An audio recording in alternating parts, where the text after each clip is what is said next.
මේ මනුස්සයම හම්බෙන්න ඕනේ. ඒ තරම් සතුටින් අපි ගෙදර ඇතුලේ ඉන්නේ. කිසිම ප්‍රශ්නයක් අපේ පවුල ඇතුලේ නැහැ. හරි සතුටින් අපි ඉන්නවා. අත උස්සන්න හිමින් එක්කෙනෙක් හරි. කිසිම ප්‍රශ්නයක් අපේ පවුලේ නැහැ. අත උස්සන්න හිමින් ඉන්නවා. හැමෝම දැන් දෙපැත්තට බෙල්ල කරකවල බලන්න. දැක්කද දෙයක්? මොකද්ද? තේරුම් ගත්තද?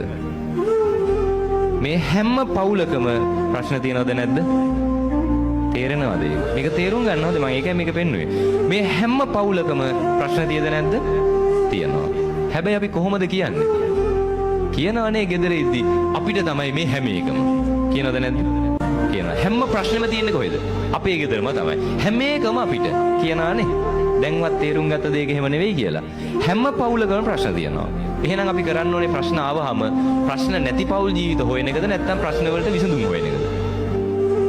අපි අය කරන්නේ ප්‍රශ්න නැති පවුල් ජීවිත හොයනවානේ. අපිට වෙන්නේ ඒකනේ සාමාන්‍ය මිනිස්සුන්ගේ ගතියක් තමයි හිතන්න ඔන්න අලුතෙන් සින්දුවක් එනවා. හරිද? ඔය සින්දුව දිගට අහද්දි මොකෝ වෙන්නේ? එපා වෙනවා. සින්දුව අහන එක නවත්තනවද? නැහැ නම මොකෝ කරන්නේ? අලුත් සින්දුවක් තෝරගන්නවා. හිතන්න මොනවා හරි කෑමකට අපි කැමති. ඒ එකම කෑමක දිගට හැමදාම කන්න ගන්නවා. මොකෝ වෙන්නේ? එපා වෙනවා. ඊට පස්සේ කණ එක නවත්තනවා. නෑ මොකෝ කරන්නේ? අලුත් කෑමක් තෝරගන්න. ඒක මිනිස්සුන්ගේ හැටි. ඒතර අපි ආදරය කරන කෙනත් එක්ක අපි විවාහ වෙනවා. එකම කෙනත් එක්ක දිගටම පෞල් ජීවිතය ගත කරනවා. මොකෝ වෙන්නේ? දෙන්නව ඉන්නවනම් කියන්නේ වා. හරිද? මොකෝ වෙන්නේ?